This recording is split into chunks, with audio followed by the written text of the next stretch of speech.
আসসালামু আলাইকুম। আমি দিলরুবাস হোম চ্যানেলে আপনাদেরকে আরও একবার স্বাগত জানাই। কাছে এবং দূরে, দেশ ও দেশের বাহিরে যে যেখান থেকে আমার আজকের এই ভিডিওটি দেখছেন, আশা করি আল্লাহ তাআলার অশেষ রহমতে সবাই অনেক ভালো আছেন। আমরাও আলহামদুলিল্লাহ ভালো আছি। আবারও নতুন একটি ডেজার্ট আইটেম নিয়ে আপনাদের সামনে হাজির হয়েছি।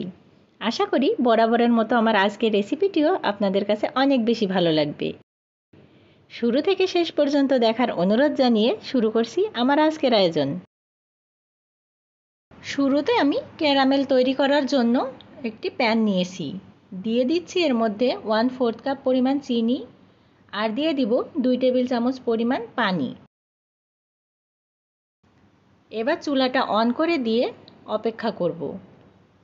কোনো নাড়াচাড়া করার প্রয়োজন নেই। মিডিয়াম টু লো হিটে রেখে জাল করে নিতে হবে। যারা ক্যারামেল তৈরি করতে গিয়ে বারবার ফেল করেন তারা আমার আজকের এই রেসিপিটি ফলো করতে পারেন।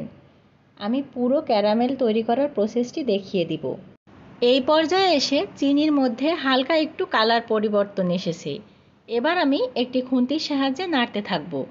তবে খুব দ্রুত গতিতে নাড়ার প্রয়োজন নেই। এভাবে হালকাভাবে নেড়ে নিতে হবে। থেমে থেমে এভাবে নেড়ে নেবেন। আস্তে আস্তে কালারটা আরও পরিবর্তন হতে থাকবে। এই পর্যায়ে এসে সুন্দর একটা কালার এসেছে। এখন চুলাটা অফ করে দিতে হবে। চুলার গরমে এবং প্যানের গরমে কিন্তু পারফেক্ট একটা কালার চলে আসবে। পারফেক্ট ক্যারামেল তৈরি করার জন্য প্রত্যেকটা ধাপ কিন্তু খুব ভালোভাবে লক্ষ্য রেখেই তৈরি করতে হবে। তা না হলে ক্যারামেলটা বেশি ডার্ক হয়ে গেলে টেস্ট তিতা হয়ে যাবে। সেক্ষেত্রে আপনার ডেজার্টটাই কিন্তু নষ্ট হয়ে যেতে পারে।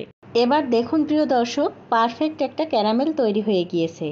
এবার আমি যে বাটিতে পুডিংটা সেট করব সেই বাটির মধ্যে ক্যারামেলটা ঢেলে দিচ্ছি। ঠান্ডা হওয়া পর্যন্ত অপেক্ষা করলে কিন্তু যে পাত্রে তৈরি করবেন সেটাতেই কিন্তু ক্যারামেল সেট হয়ে যাবে। তাই যেটাতে আপনি পুডিং তৈরি করবেন দ্রুতই সেটাতে ট্রান্সফার করে নেবেন। এবার আমি খুব ভালোভাবে পুরো বাটিতে ক্যারামেলটা ছড়িয়ে নিয়েছি। এবার এটাকে একটা সাইডে রেখে দিচ্ছি। প্যানের মধ্যে দিয়ে দিলাম 1 লিটার পরিমাণ গরুর দুধ। বলক আসা পর্যন্ত অপেক্ষা করতে হবে।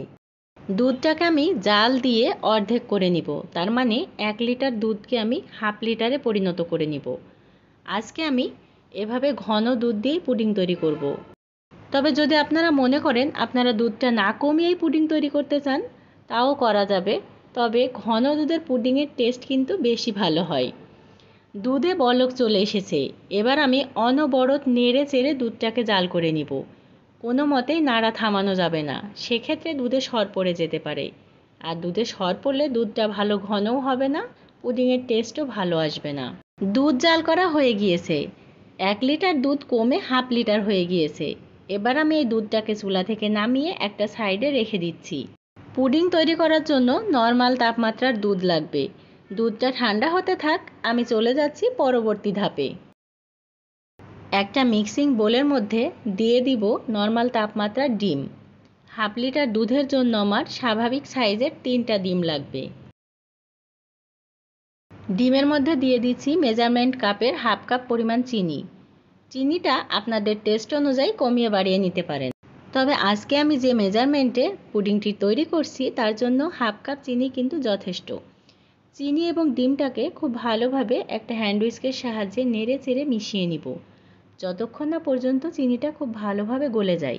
এবার এখানে দিয়ে দিব স্বাদমতো কিছুটা লবণ। আমার মনে হয় মিষ্টি খাবারে লবণটা দিলে টেস্ট বেশি ভালো আসে।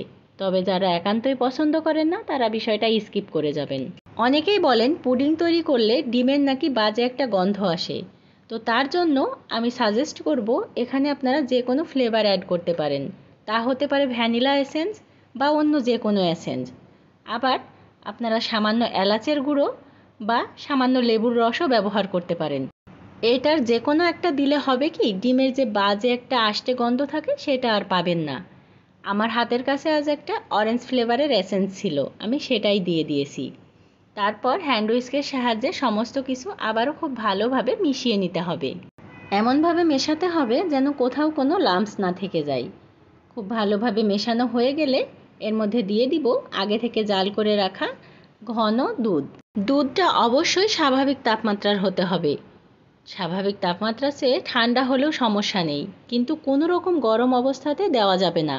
তাহলে হবে কি, ডিমের মধ্যে দুধটা দেওয়ার সঙ্গে সঙ্গে ডিমটা কিন্তু জমে যাবে। তাই অবশ্যই বিষয়টা মাথায় রেখেই কাজটা করতে হবে। দেখুন প্রিয় দর্শক, ক্যারামেলটা শুকিয়ে খুব ভালোভাবে সেট হয়ে গিয়েছে এবং খুব চমৎকার একটি কালার এসেছে। এবার এই ক্যারামেলের উপরে একটি ছাঁকনি বসিয়ে উপর থেকে আমি মিশ্রণটি ঢেলে দিচ্ছি। পুডিংয়ের মিশ্রণটি অবশ্যই আপনারা ছাঁকনা দিয়ে ছেঁকে নেবেন। ভিতরে যদি কোনো লাম্পস থেকে যায় সেক্ষেত্রে পুডিংয়ের রেজাল্ট কিন্তু ভালো আসবে না। এভাবে ছাঁকনা দিয়ে ছেঁকে নেওয়ার ফলে সমস্ত লাম্পসগুলো কিন্তু বেরিয়ে এসেছে এবং পুডিং তৈরি করার পরে পুডিংটি খুবই স্মুথ এবং পারফেক্ট হবে। চুলাতে একটি প্যান বসিয়ে দিয়ে দিচ্ছি এর মধ্যে একটি কাপড়। এখানে আপনারা কিচেন টিস্যু, তোয়ালে বা যে কোনো কাপড় বা স্ট্যান্ডও বসিয়ে নিতে পারেন। যেহেতু পুডিংটি আমরা স্টিম করব, তো যখন পানিতে বলক আসবে সেক্ষেত্রে কিন্তু বাটিটা নড়াচড়া করার সম্ভাবনা থাকে, আর এভাবে কাপড় বা স্ট্যান্ড দিয়ে নিলে সেই চান্সটা থাকে না। তারপর লিকুইড মিশ্রণের বাটিটি কাপড়ের উপরে বসিয়ে দিয়ে ঢাকনা দিয়ে ঢেকে দিয়েছি। এবার এখানে দিয়ে দিচ্ছি ফুটন্ত গরম পানি। আপনারা চাইলে স্বাভাবিক পানিও দিতে পারেন, সেক্ষেত্রে পানি বলক আসতে একটু সময় লাগে।